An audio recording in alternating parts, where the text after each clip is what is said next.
are excited today to talk to Sam Gibson and Jenna Steele. Would you guys mind introducing yourself and telling us a little bit about your experience before the clinic? My name is Jenna Steele. I am a graduate student at the University of Michigan. I'm studying information. My experience before coming to the clinic was a little bit technical, a little bit also managerial in the sense that I was doing some project management for my internship this past year. I studied at University of Michigan Flint, and I graduated last summer with a degree in English.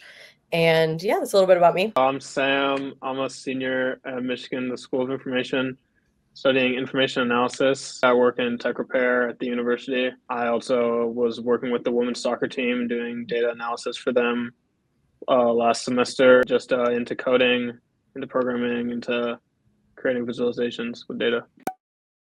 You guys have different skill sets. So how has that allowed you guys to work on different projects for your internship, but still work towards the same goal? Well, I think in the beginning of the internship, Sam and I were both working together on data management and populating the database. We work with BuyMySpot, by the way, which is a third-party marketplace. We used our background that we both have in data management and like some technical skills. And then we diverged on our own projects. My skill set was more so in like sales and design. So I've switch over to the marketing side.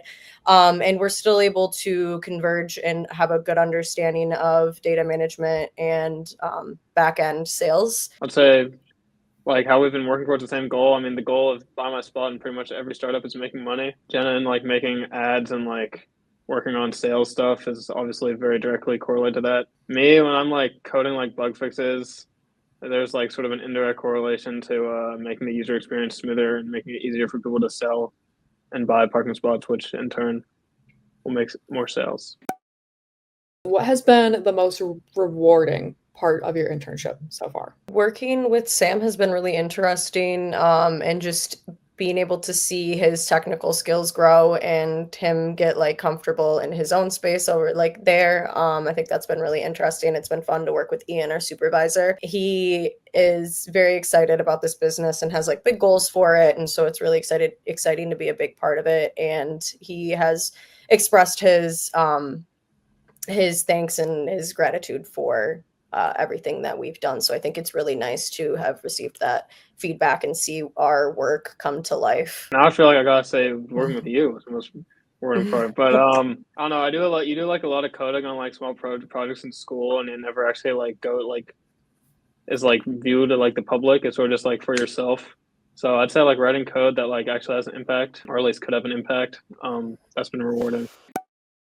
What challenges have you guys been faced working with your startup, and how have you effectively solved these? What tools, if any, did you rely on? We did have like a little lapse in goals. The business model was changing a little bit halfway through our internship, and we had to find a way to diverge into different projects in the meantime. I think that the tools we were using is just constant communication and meetings. I think Sam could probably say the same thing. Like the weekly, 2 times a week, the meetings that we did has just really helped us feel like we were in the know about everything. So I think that was communication was the biggest tool throughout the whole process. Yeah, I'd say a similar thing. Around like halfway through the 9 weeks, we had like an in-person meeting. Before that, we hadn't like met with the developer or the head sales guy.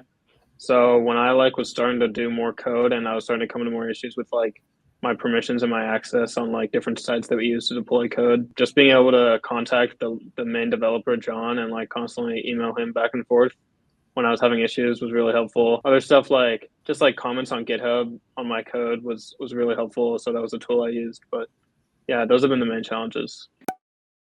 Thank you to everyone who joined our digital live tonight. Thank you for tuning in. Yeah, big thank you to you guys, Jen and Sam, for joining us here tonight. It was great to have you on and hear everything that you had to say. We'll see you next time.